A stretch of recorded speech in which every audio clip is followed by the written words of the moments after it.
Hi, I'm Erica Gilchrist, the Unstoppable Woman, speaker, author, and trainer, and welcome to a very special edition of WTF, Women Thriving Fearlessly. And in honor of Father's Day being in the month of June, we're taking a very special look at men who inspire women to thrive fearlessly. And with us today, we have the chief synergist of Tandem Spring, Mr. Tomer Yogev, and we're really excited to have him on the show.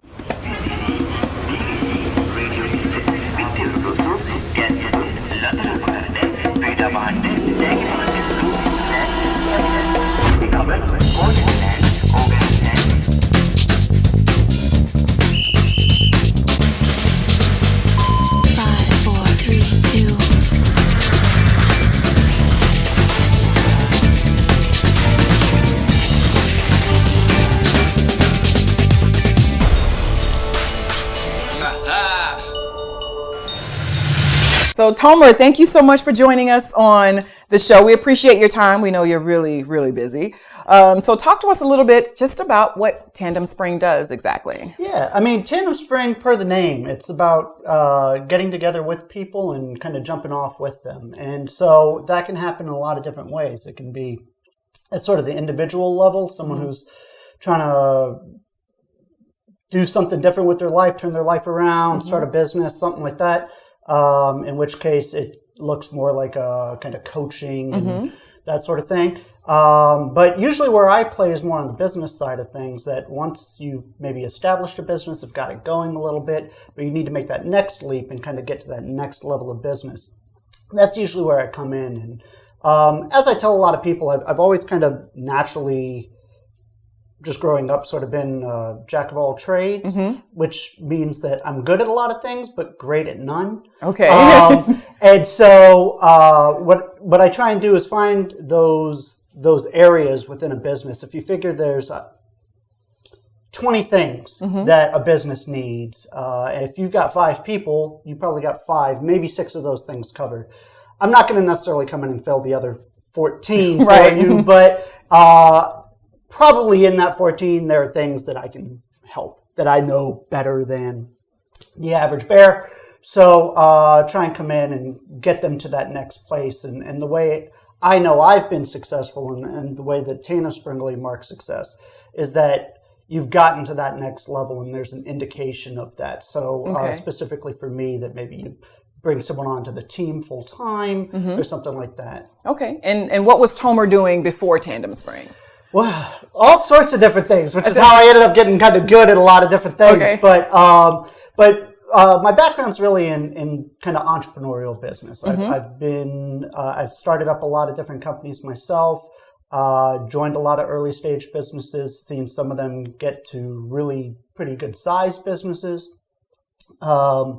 And the last company I was with, kind of note, was a company called eCopy that got acquired in 2009. Okay. And when it got acquired, I was in business school. And I figured between business school and the acquisition, I could leverage that to become a venture capitalist. Okay. So I kind of did that because I thought venture capital sounded really interesting. And I did venture capital for a few months to find out that it's not nearly as interesting as I thought it was, and that is people tend to make it out to be. So essentially started Tandem Spring with the mind of playing the other side of the table and helping other people with entrepreneurial businesses try and figure out how to get venture capital, how to play that venture capital game. Okay. And that's kind of where Tandem Spring started. Now, do you ever encounter people who have unrealistic expectations about their business? Almost without question. Okay. I would even say if a good week goes by that I don't come across someone who's being just totally ridiculous, that's an odd week for me. But with that said, it is those kind of unbelievably ridiculous expectations people have for their ideas and for themselves that make the world of entrepreneurialism fun in the first place, right? You look at the big success stories, Facebook, right? If someone met some freshman in college who's like, hey, I'm going to have this multi-billion-dollar business. Oh, you're like, yeah, that's very nice, cute, right? What have you? But these things sometimes do happen, and just because I say it's ridiculous doesn't in fact make it so. Right. I like to think I have a good sense about it. I've been around the block a couple of times by now, but I certainly have been wrong plenty of times in both ways, right? Ones that I thought were amazing that ended up having nothing there, and ones that I thought were just ridiculous that ended up being these tremendously successful businesses and entrepreneurs. But yeah, it's. I think if people don't have that ridiculous vision, it makes taking that leap that much harder, right? Right. It's hard to get excited to, hey, I'm going to leave my cushy corporate job to go start a business that does mediocre. Right. And I'll work really, really hard and I'll make, $30,000, $50,000 a year for all of my efforts. It's that usually isn't the reason why you up and leave your job or start a business, right? It is for the millions or billions of dollars or whatever it is. Yes, I absolutely run across people with ridiculous expectations, but I always do kind of temper that by saying, I think it's ridiculous. I very well may not know what the hell I'm talking about. Okay. All right. So expectations aside, do you ever come across people when you're like, this is not going to be a good fit just because I don't like them? Yeah, absolutely. I mean, by virtue of dealing with entrepreneurs, without getting into it too much, how I get compensated ends up being pretty flexible, right? Entrepreneurs by definition don't have money to pay me. So there's a number of people who want to pay me with, a piece of equity in the company or something along those lines. And absolutely, there have been cases where I'm like, I don't really want a piece of this company. And, this is tens or hundreds of hours of work for a slice of a company that I don't want. So how do you handle that? Honesty, right? Okay. And again, it's not because I'm right. It's because that's what I think. And that's kind of what makes this whole space interesting and kind of fun to play in. And again, I've been wrong. In fact, one of the ones that I specifically said no to, while they're not worth millions and billions, they continue to do business. They're doing very well. If I had the slice of equity in that company that I could have had, it would have been pretty good compensation for the amount of time I would have put in. So it's not to say I'm right or that, that there isn't something there. It's just I don't think that it's a good use of my time. So I unfortunately have to tell people no sometimes. But thankfully, that is more the exception than the rule. Okay. So the transition that happens between venture capitalist or other positions that you may have held into starting your own, what were some of the challenges that you faced in making that transition? Yeah, I mean, for me, what was helpful is that I had started businesses before. So that initial anxiety over like, oh my God, do I incorporate? And what does that look like? And do I need to this and that? And just all the like kind of just business stuff that more often than not keeps people from even making the leap. It's like, I don't know how to incorporate, so I'm just not going to do that, right? And so they just kind of turn on that. So thankfully I didn't have that because I had dealt with all of that before in various capacities. So beyond that, it was really understanding the need for this. And actually I got really lucky. The way it kind of went down is I was at this venture capital firm and kind of the best thing that could happen to you as an entrepreneur if you walked in for that first meeting with us is we'd say, get back to us, right? Get back to us, send us some, financials or whatever, and, we'll set up another meeting and, get to know you better.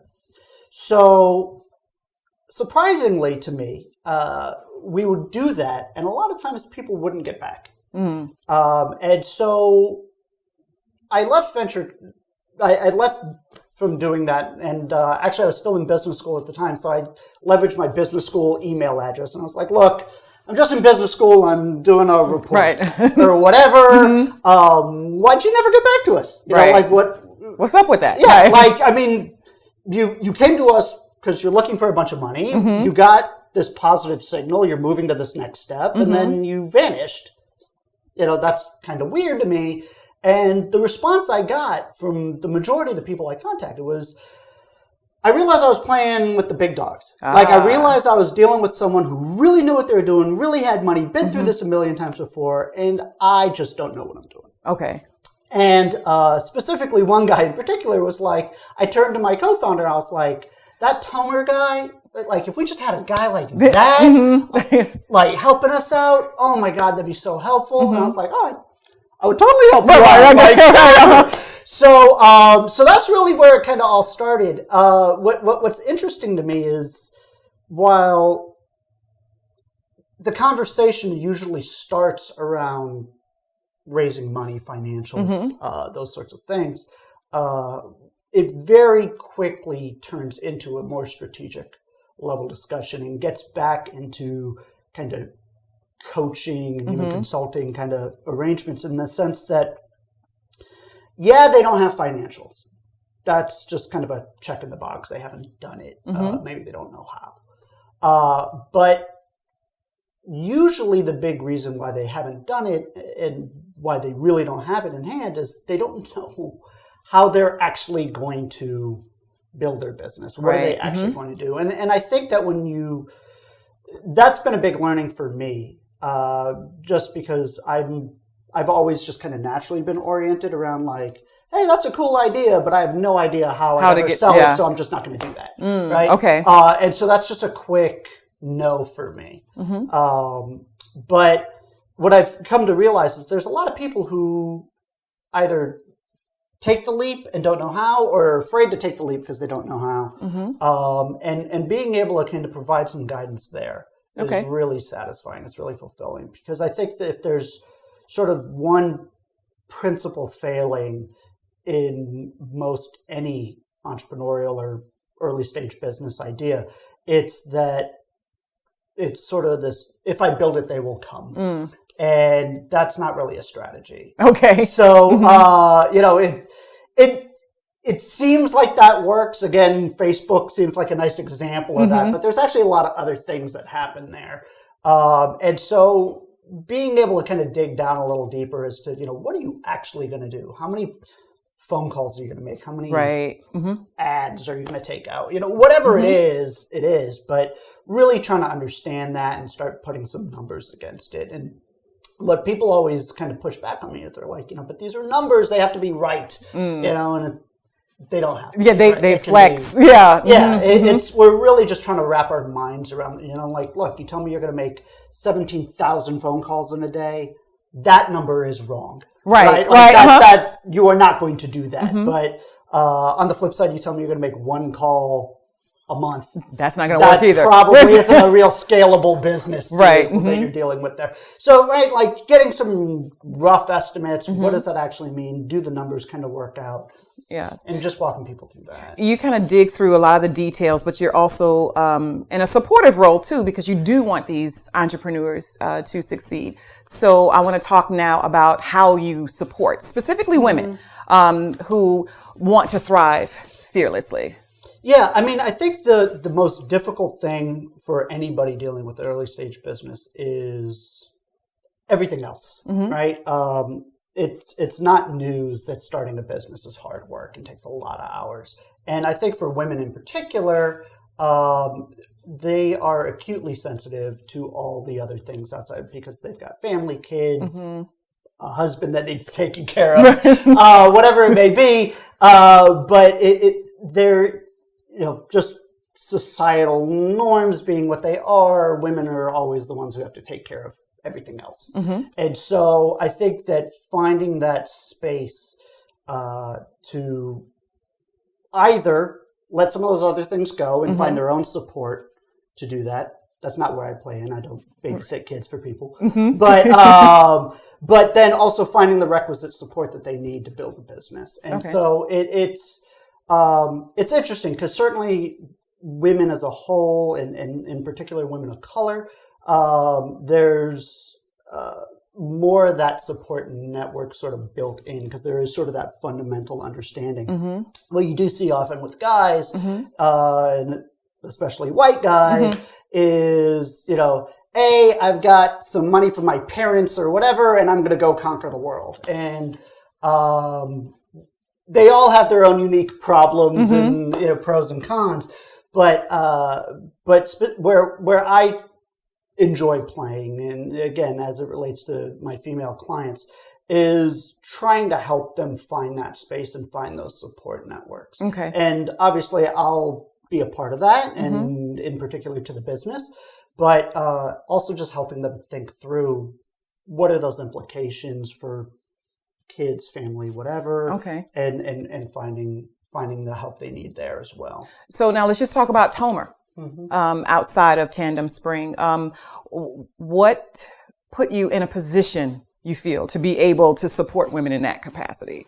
So I'd be remiss if I didn't mention my mother right off the bat, right?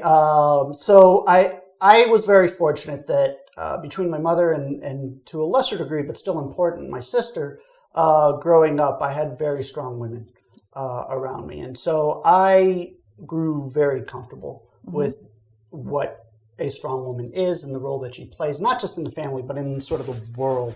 And I think that it's rather unfortunate that we don't kind of leverage women more in our society. So, and to that end, there's a lot of women who have the opportunity to be very strong women who choose not to. Or have been just guided not to for whatever reason.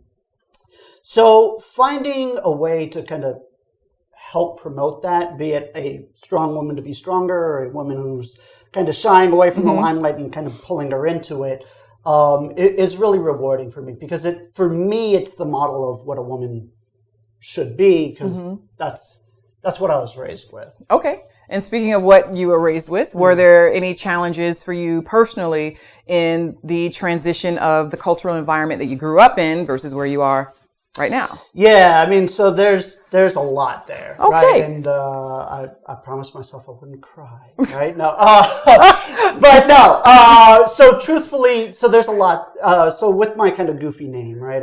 Israeli background, grown up in the States. I spent all my life here, but if you look at my baby pictures on the back, in Hebrew it says America, to remind us of the wacky few months we spent here in the States. And 40 years later, we still all are. So there was a big kind of cultural disconnect there, just first and foremost. And that really has led me to a position where I was very keenly aware, even just as a child, that I wasn't really American because I was Israeli, but then I'd go to Israel and I was clearly not Israeli because I was so American.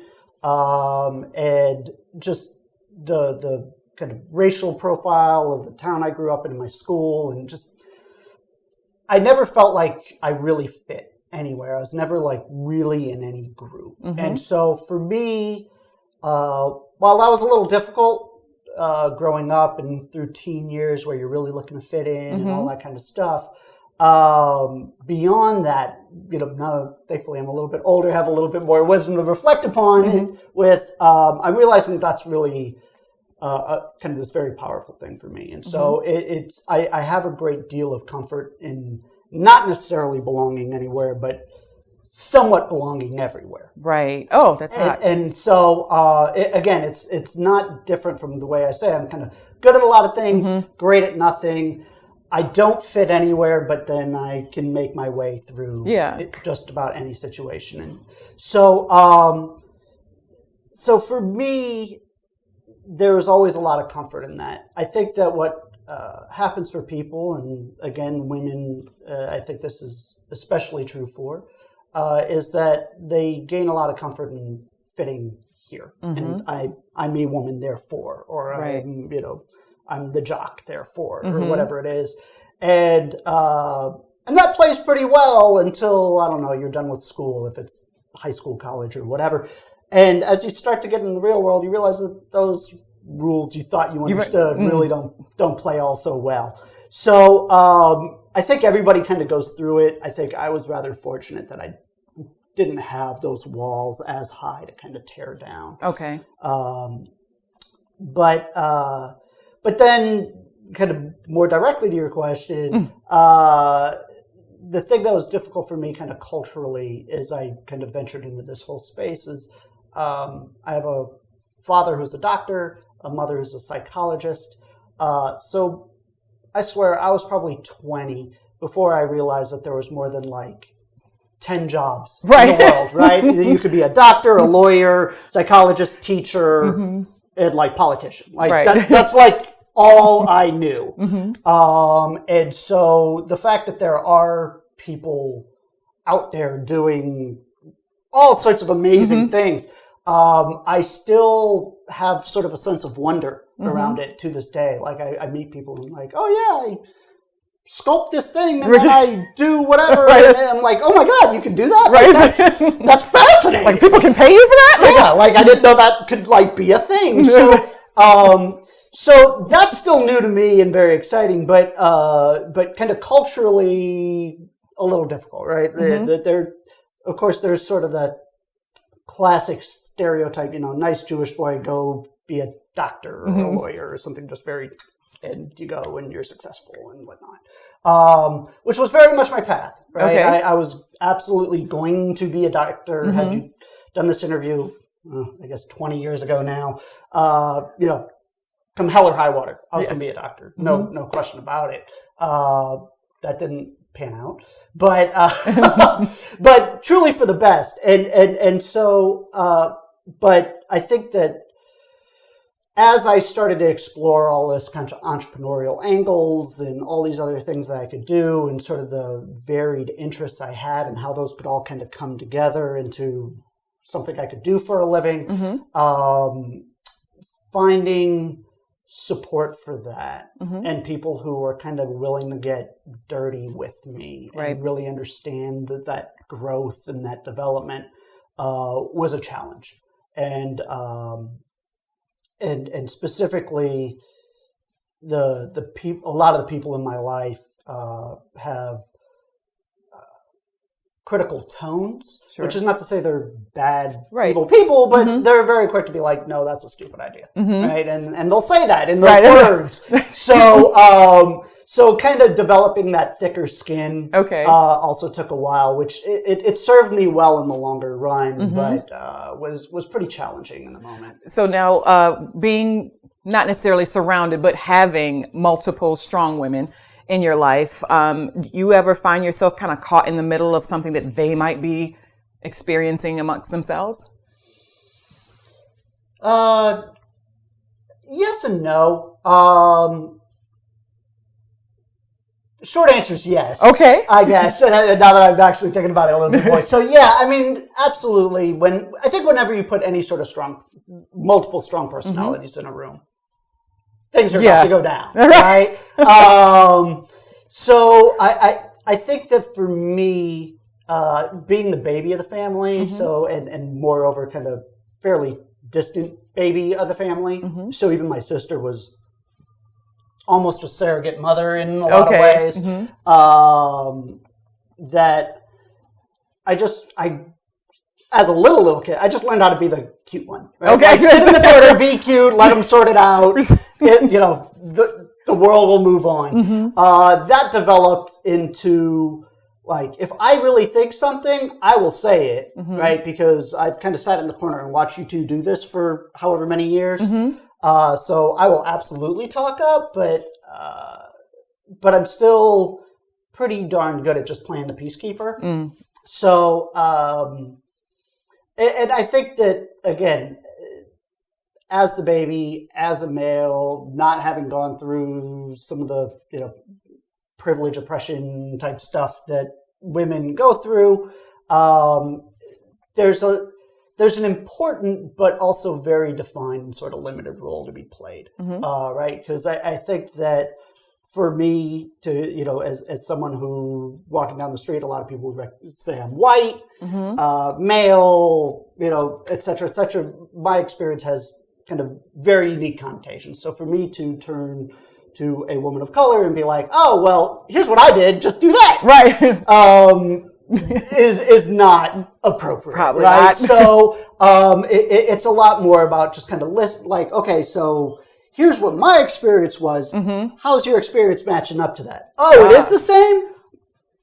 Here's what I did. Okay, right? And so there's a lot more of just kind of that validating and listening up front that needs to happen. And that's something, because you just answered something I was about to ask. And that, so a woman comes to you and she's like, I want to do this, this, and this. Like, how do you approach that? So I heard listening first and not making assumptions. Like, oh, that what you're trying to do? Like, just X, Y, Z. And it's that easy. So a woman comes to you and says, hey, listen, I actually think I have just about everything figured out, but I need help in this arena, right? I have no clue what this is, but even in that area, they might be a little bullheaded about it. Like, how do you handle that? It really depends. It varies. Look, some people just need a good kick in the ass. And so I've done that. And in fact, I've actually done that to the detriment of my business, knowing that full on, as I go into it, that I'm going to say this, they're going to get mad and they will not want to do business with me anymore. But it is, in fact, what I believe to be the best thing for them. Again, not saying that because I believe it's right, but that's what I've done.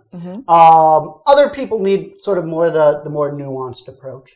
So, yeah, I think there's a way to sort of leverage your weaknesses strategically. One of the things that happened for me early on in my career, I still am very baby-faced.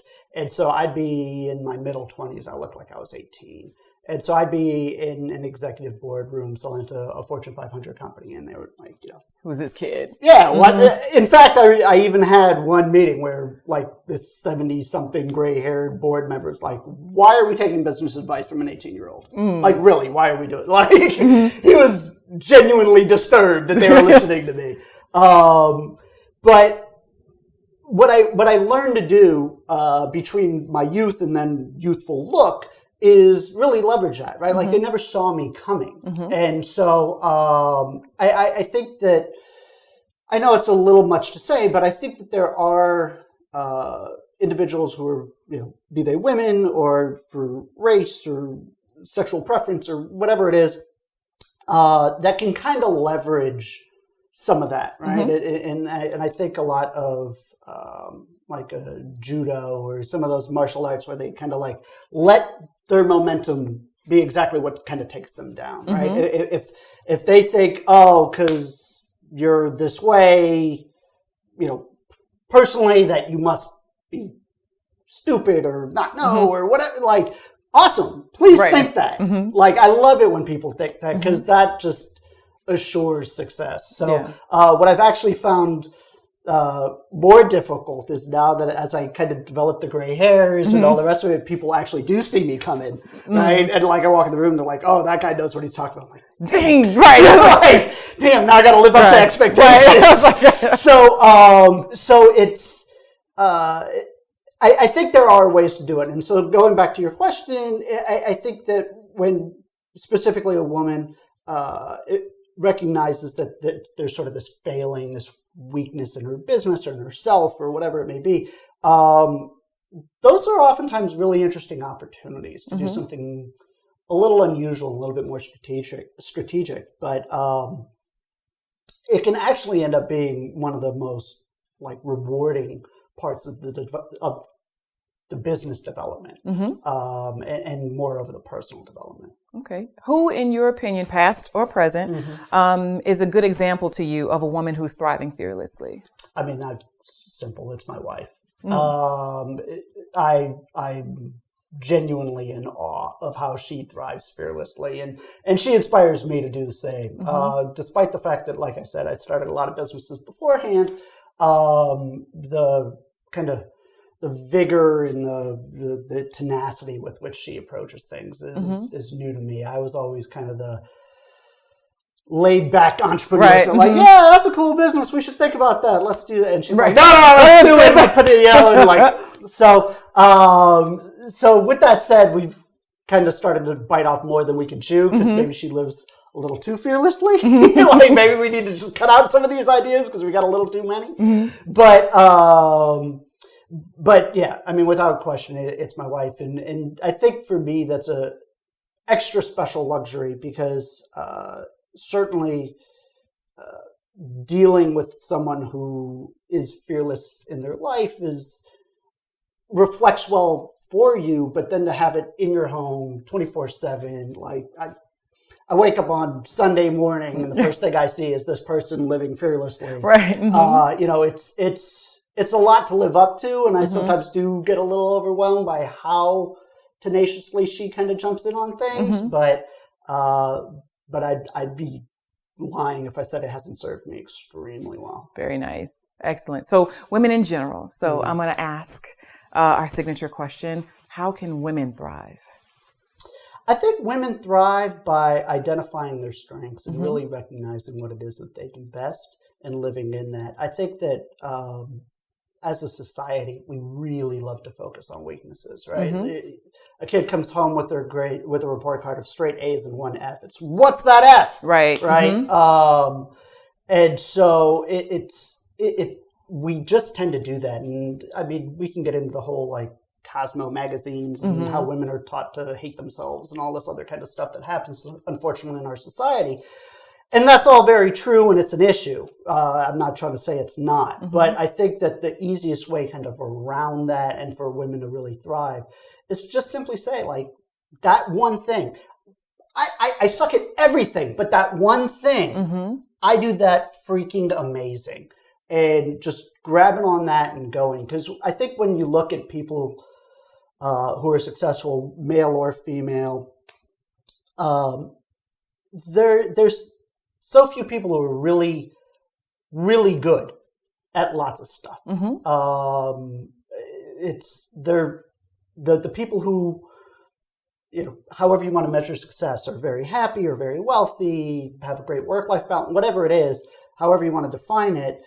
The people that I know who do it best do something incredibly, incredibly well that only they could do in that way. And so I think it's identifying that for yourself. And that's easier said than done. Of course. It's not something you can be like, oh, yeah, I know myself so well. Right. It's a life learning, and it's not even necessarily one thing, and it's not one thing for more than a short period of time sometimes. But it's identifying that and then really breathing into it, really taking the time to orient your life into that one thing. Okay. So if there's one thing you would want our viewers to know, whether it's about Tandem Spring or about life or whatever, what would that be? It's the same thing I kind of tell all sorts of people looking to make a change in their life, which is you just have to show up. You just have to wake up one morning and do it. And again, easier said than done. I fully appreciate it. I've been there many, many times. But, I think that we've all kind of collectively have gotten very comfortable with waking up in the morning and going like, I got to do this today. Or, this is, what my life looks like or whatever. And it really doesn't have to be like that. I don't really care what your current situation is. It can change, and it changes in a moment. I mean, everybody has had a moment in their life where their life has fundamentally changed, for better or for worse, but it literally takes a moment. And to the degree that you choose to thrive fearlessly, start a business, do something new with your life, whatever it is, that is a moment in time. And it really doesn't take any much more than that, than just putting your mind to it and making that decision. Very nice. I love that. Tomer, thank you so much for joining us on Women Thriving Fearlessly. And I love what you have to say. This is awesome. So whenever we have a male on the show talking about how women can thrive fearlessly, I'm all ears, because men can inspire women to thrive fearlessly as well. And thank you for doing that for us today. My pleasure. So we're going to say bye to our viewers for now, and we'll see you next time. I'm Erica Gilchrist, award-winning speaker, author, and trainer. And thank you for watching this episode of WTF, Women Thriving Fearlessly. While you're here, go ahead and subscribe to this YouTube channel and be sure to share this video with all your friends and all your social networks. And head on over to theunstoppablewoman.net where we can take your questions and comments. And until we speak again, thrive fearlessly.